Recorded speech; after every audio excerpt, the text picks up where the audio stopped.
देऊ, निवळ आमदारकीसाठी जावं एवढा काही नालायक बच्चू कडू नाही आहे. त्याच्यामुळे ह्या सगळ्या मुद्द्यावर चर्चा होईल. प्रहार किमान 1,00,000 सभासद असणारी संघटना आहे भारतामध्ये, आपल्या महाराष्ट्रामध्ये.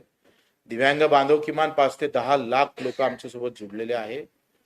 जरी तुम्हाला वाटतं तर विदर्भापुरतं असेल, बच्चू कडू अमरावतीपुरतं आहे, असा विषय नाही आहे. आम्ही मुंबईत असतो तर कदाचित वेगळा विषय राहिला असता, कारण इथं दांडा उचलला तर बातमी होते आणि आम्ही तिकडे मरतो तरी बातमी होत नाही, कारण इथं मीडिया जवळ आहे, थोडा फरक पडतोच. तर हा सगळा विषय घेऊन प्रहार शिक्षक संघटना आहे, प्रहार कामगार संघटना आहे, प्रहार दिव्यांग संघटना आहे आणि प्रहारचं एक अस्तित्व आहे आणि ते कार्यकर्त्यांना निर्माण केलेली संघटना आहे. ते जातीपाती धर्माच्या आधारावर बेसवर आम्ही निर्माण केली नाही. प्रचंड कष्टातून, कार्यकर्त्याच्या प्रचंड कष्टातून ते निर्माण झालेले आहे.